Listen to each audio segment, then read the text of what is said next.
આદિવાસીઓના બંધારણીય અધિકારો જ્યારે સરકાર આપવા નથી માંગતી, આજે પણ જળ, જંગલ, જમીન આદિવાસીઓનું છીનવાઈ રહ્યું છે. આજે પૂંજીપતિ, ઉદ્યોગપતિઓની નજર અમારા જમીનો પર, અમારા જંગલો પર છે. ત્યારે હું તમને સૌને આજના દિવસે આબાદિત કરું છું કે આ વિસ્તારમાં જીઆઈડીસીમાં લિગ્નાઇટ નીકળે છે, નર્મદા ડેમમાં આપણે પુષ્કળ પાણી છે, જંગલ છે, છોટાઉદેપુરમાં રેતીની લીજો છે, યુરેનિયમ છે. અને જો સરકાર આપણો વિકાસ નહીં કરશે તો આવનારા દિવસોમાં તૈયાર થઈ જજો. આ સરકારો પરથી આપણે 29મું રાજ્ય અલગ બનાવીશું અને એની રાજધાની કેવડિયા બનાવીશું. મારા સમાજના યુવાધનને પણ કહેવા માંગુ છું, તમારી યુવા શક્તિ, તમારું જોમ, જુસ્સો, તમારું સાહસ તમારા કેરિયર બનાવવા માટે વાપરો. તમે ઉઠી બેઠા બાઇકો લઈને પ્રવાસમાં નીકળવાનું, પાર્ટીઓ કરવાની, જલસા કરવાની, નાચવાની, કૂદવાની ચામધામની યાત્રા બંધ કરી દેજો. આ વડીલોને પણ હું આગ્રહ કરું છું, આવા રખડતા છોકરાઓને ઉભા કરી દો, એમને ભણાવો, ગણાવો, એમનું કેરિયર બનાવવામાં આપણે લગાડવું પડશે. જે લોકો આપણા આદિવાસી સર્ટી પરથી નોકરી પર લાગેલા છે, એ નોકરી કરનારા મારા સાથી મિત્રોને પણ હું બે હાથ જોડીને વિનંતી કરું છું. આદિવાસીના દાખલા પર આપણને નોકરી મળી છે, આપણને શિક્ષણ મળ્યું છે, ત્યારે આદિવાસીની અસ્મિતાનો સવાલ હોય, આદિવાસી સંસ્કૃતિ બચાવવાની વાત હોય, આદિવાસીની જળ, જંગલ, જમીન બચાવવાની વાત હોય, તમામ લોકોએ આવનારા દિવસોમાં એક મંચ પર આવવું પડશે અને તમને કંઈ થશે તે દિવસે આ ભીલ પ્રદેશ મુક્તિ મોરચો તમારી હાથે આવીને ઉભો રહેશે. હું ધારાસભ્ય બન્યો છું, સમાજના આદિવાસી દાખલા પરથી હું ધારાસભ્ય બન્યો છું. મારી ડેડિયાપાડાની બેઠક આદિવાસી રિઝર્વ બેઠક છે અને સમાજની દેનથી, સમાજના આશીર્વાદથી હું ધારાસભ્ય બન્યો છું. એટલે સમાજ માટે બોલું છું. તે દિવસે મારી પાર્ટી મારા આદિવાસી સમાજ માટે બોલતા રોકશે, તે દિવસે પાર્ટીના ઝંડા અને પાટિયા સૌથી પહેલા ચૈતર વસાવા ઉતારી દેશે. એટલા માટે બીજી પાર્ટીઓમાં રહેલા નેતાઓને પણ કેમ છું, ટિકિટ ટિકિટ ટિકિટ ટિકિટ કરીને કેટલી સુધી ગુલામી કરશો? ટિકિટ તમે આપશે પાર્ટી, તમે ફોર્મ ભરશો, પણ જે દિવસે આદિવાસીનો જાતિનો દાખલો નહીં હોય તે દિવસે તમારું ફોર્મ પણ પાસ થવાનું નથી. એટલા માટે ઘણા લોકોને મારી વાત કડવી લાગશે. બેન્ડવાળા મિત્રોને પણ કેમ છું, આદિવાસી વિસ્તારોમાં 250 બેન્ડ છે. 250 બેન્ડના જે મેન છે રોકીસ્ટારના બેન્ડ પિન્ટુભાઈને પણ વિનંતી કરું છું, 1.5 લાખ રૂપિયા, 1,20,000, 1,30,000 આટલી બધી ફી લેવાનું તમે પણ બંધ કરજો. બહુ બધી રજૂઆતો આવે છે, એટલે બેન્ડવાળા મિત્રોને પણ વિનંતી કરું છું, માપનું ડીજે રાખજો, માપનું સાઉન્ડ રાખજો, માપના કલાકાર રાખજો, પણ આપણા લોકોને પોસાય એ ભાવ રાખજો. નહીં તો આવનારા દિવસોમાં આ વિસ્તારમાંથી બેન્ડ વાજા પણ અમે બહિષ્કાર કરીશું.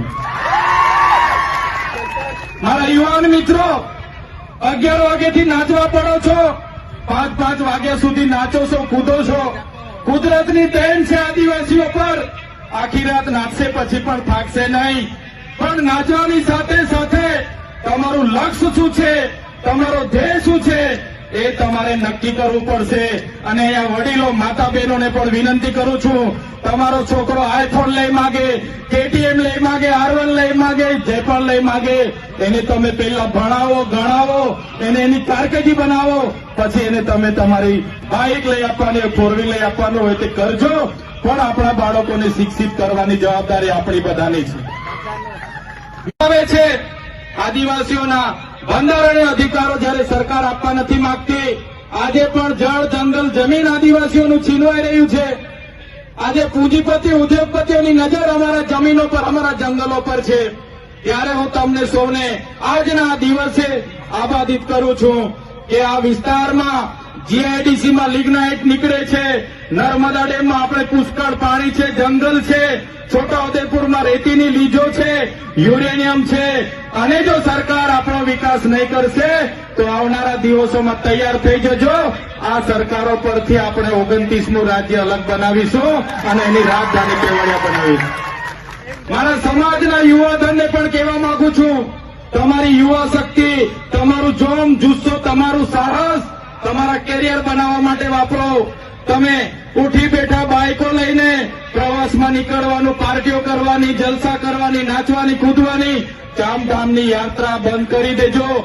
આ વડીલોને પણ હું આગ્રહ કરું છું, આવા રખડતા છોકરાઓને ઉભા કરી દો, એમને ભણાવો, ગણાવો, એમનું કેરિયર બનાવવામાં આપણે લગાડવું પડશે.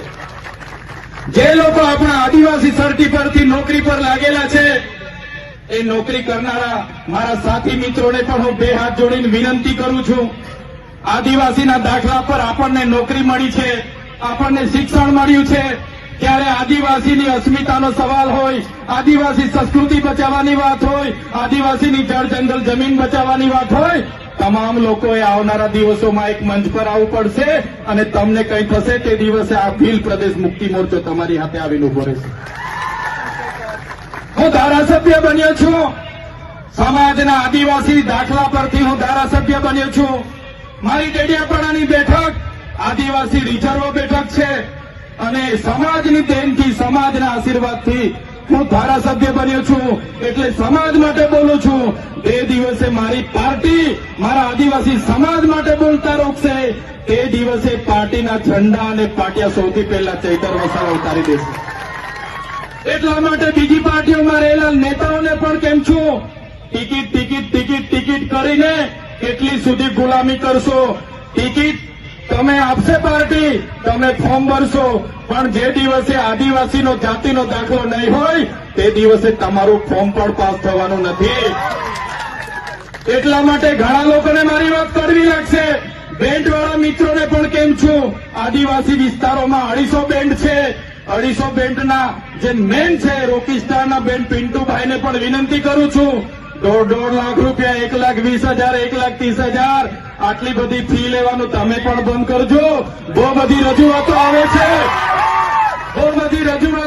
એટલે બેન્ડવાળા મિત્રોને પણ વિનંતી કરું છું, માપનું ડીજે રાખજો, માપનું સાઉન્ડ રાખજો, માપના કલાકાર રાખજો, પણ આપણા લોકોને પોસાય એ ભાવ રાખજો.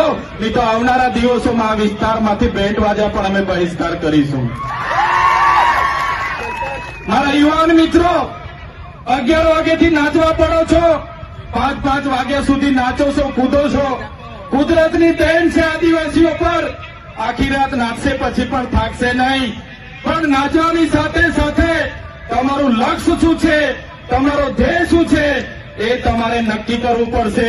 અને અહીંયા વડીલો, માતા બહેનોને પણ વિનંતી કરું છું, તમારો છોકરો આઈફોન લઈ માગે, KTM લઈ માગે, R1 લઈ માગે, જે પણ લઈ માગે, એને તમે પહેલા ભણાવો, ગણાવો, એને એની કારકિર્દી બનાવો, પછી એને તમે તમારી બાઇક લઈ આપવાની, 4 વ્હીલ લઈ આપવાનું હોય તે કરજો. પણ આપણા બાળકોને શિક્ષિત કરવાની જવાબદારી આપણી બધાની છે.